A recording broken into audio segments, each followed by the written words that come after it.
So, I came across this breakthrough where scientists are working on a natural sugar called Tagatose. It's like sweet at about 92% of sucrose, but it only packs a third of the calories and doesn't spike insulin, which is super Mm, appealing, especially for people with diabetes, right? absolutely. And that's a game changer considering how most artificial sweeteners are starting to raise eyebrows for health issues. Exactly. Now, here's where it gets really interesting. Researchers at Tufts, in partnership with Manifest Bio and KCAT Enzymatic, have developed a method to produce tagatose efficiently.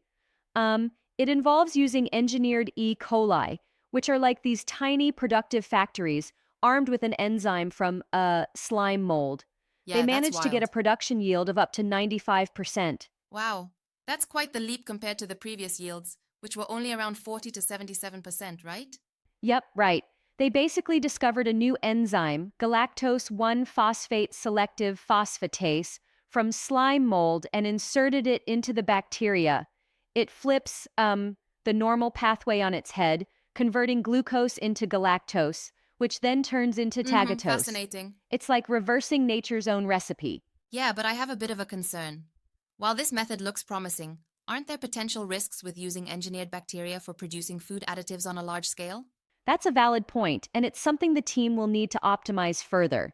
They purposely designed the system to be sustainable and efficient, and initial studies suggest it's safe, as Tagatose is already recognized as generally safe by the FDA and WHO. But Sure, more all right. long-term studies are definitely needed before any wide rollout. Right. And what about its effects on the gut? I read that most of tagatose is fermented in the large intestine. Does that bring any issues? Actually, that's one of its perks. Since it's only partially absorbed, it avoids that insulin spike that comes with sucrose. Plus, it even has a tooth-friendly profile and might benefit our oral microbiome. Exactly, adding a little bonus Though, if benefit someone's there. intolerant to fructose, they might still need to be cautious because tagatose is metabolized similarly. Certainly. A double-edged sword there.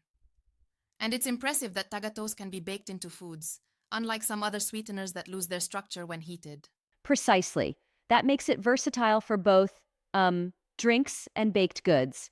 And considering market estimates predict it could be valued at up to 250 million US dollars by 2032, it's not just a science win, it's a market game changer Yep, too. it's a win-win. So, looking ahead, what do you think is the biggest hurdle for tagatose to be adopted widely?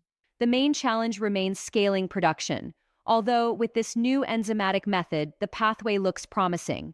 Still, regulatory approvals and consumer acceptance will take time.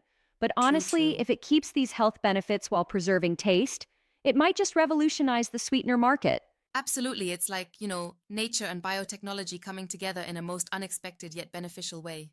Indeed, it's innovations like these that keep our food systems evolving for the better.